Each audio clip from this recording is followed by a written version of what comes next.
Hello, all highest teas. Good day, good afternoon, good evening. I hope all are well. Hope all are safe. Yes, I hope all are well. Hope all are safe.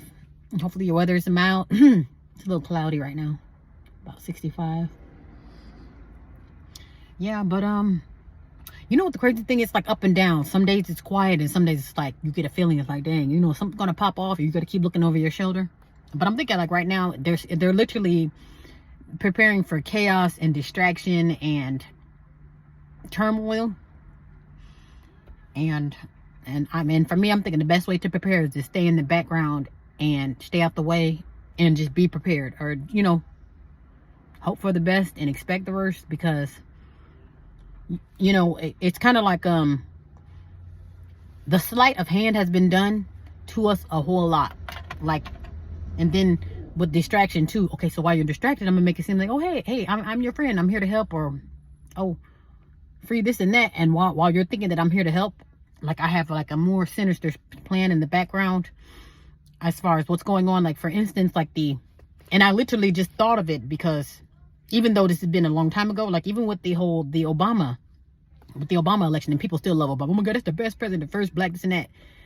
And that's, for me, that makes me nervous. The first black anything, or anything that they gonna use a black face for, that could be detrimental for us, you know, because it's like they probably feel like, oh, that's a fellow nappy head, and you'll think like, oh, I can let my guard down because it's a fellow nappy head. But really, that could be your worst enemy. And back to the Obama thing, because the first and last time I voted was for Obama, and I think I voted the one time. I didn't do the whole term 2 thing. I just voted one time and then never voted again. But his bait and switch was pretty much I'm an American. Like the basically the story was, I'm an American nigger, and basically I'm here, I'm the first black this and that. You know, you're the first black this and that, or you're quote unquote for the niggers, or this is for the niggers to leap for joy because there's a fellow nappy head in office. And come to find out, you're for everybody but the niggers. Like, you made it worse for the niggers. Now everything is so gay now, to the point where, like, in the last video, I tell you, I see big burly men, and I'm not saying that they wasn't feminine before Obama, but I see literally big burly men, and they're very like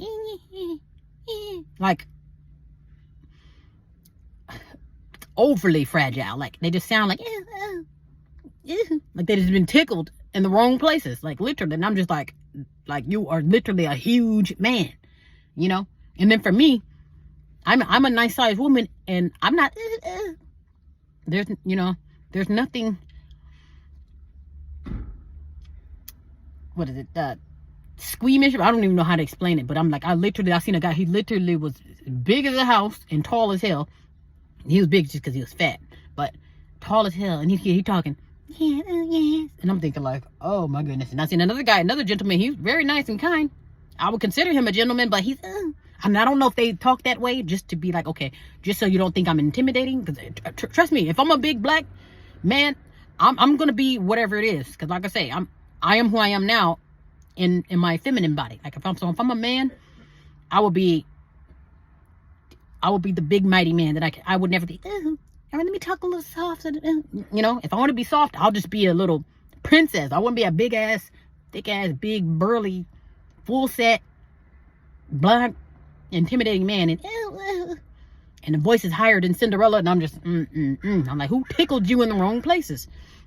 And a lot of that stemmed from the whole Obama thing. But like, even with, like I say, you think you had that Chicago shit. You think you got a fellow nappy head in office, and who they are? They're willing in and funding other people but you. You're homeless, eating up the garbage can, living on the side of the road in Chicago. And here this nappy head is, fellow nappy. He probably is somebody he's probably from America, an American nigger, helping everybody but you. And that's because when they're in certain positions of power, it's like you're owned. You work for them, not the people. You know, so that's why I don't trust anything with naps on it. And I don't trust anything that's a distraction. Like, if you want me to focus on drama and chaos while there's violent migrants coming in, then it's kind of one of them things like, yeah, I'm looking at you sideways, and I'm looking at the world sideways. Because it's like, what is the bigger picture? What is the bigger plan? You know, and why are you distracting me? You know, why do you think I will be interested in anything else other than surviving? You know, so be careful of that too. Be careful of the whole distractions and the sleight of hand, or the hidden enemy. The hidden enemy could be someone you're in bed with, your fellow nappy head. I don't trust it. I'm looking upside the heads of everybody. Oh, the first black this. No. I would rather have a full-fledged, nearly retired Klansman serving me and assisting me than a fellow nappy head. That's how much they can't be trusted. You know? So don't come forth with me with naps or this my fellow. No. Niggers are the worst. They can be very easily manipulated because everybody want to be the head Negro in charge, and everybody wants to feel like, oh, well, I got it and you don't, you know? Because another guy made a good point too. He said, I don't support rappers or I don't support black business.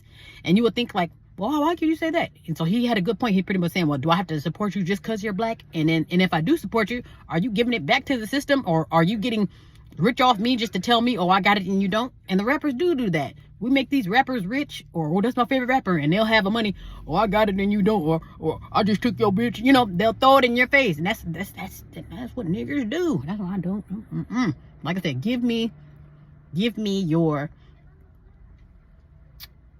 nearly retired or your oldest Klans member, and that's going to be my right hand man, because at least I know what I'm working with them. I was like, okay, well, you can expect the rest from them, and you know, they may help you, they may not, may kill you, may not, versus thinking that you're laying up or sitting up with a fellow nappy head and they do you a whole lot worse than what Massa would. That's another thing too. They like to top Massa too.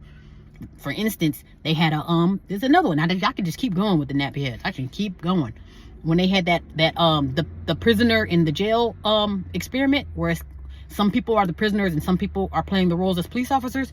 They said the niggers took it far and beyond, like literally really going in on the inmates, like really forgot that, hey, this is just an experiment or just to see how you would feel, and they felt very superior. Oh, I get to kick niggers around, and these are your own fellow nappy heads taking it to the next level.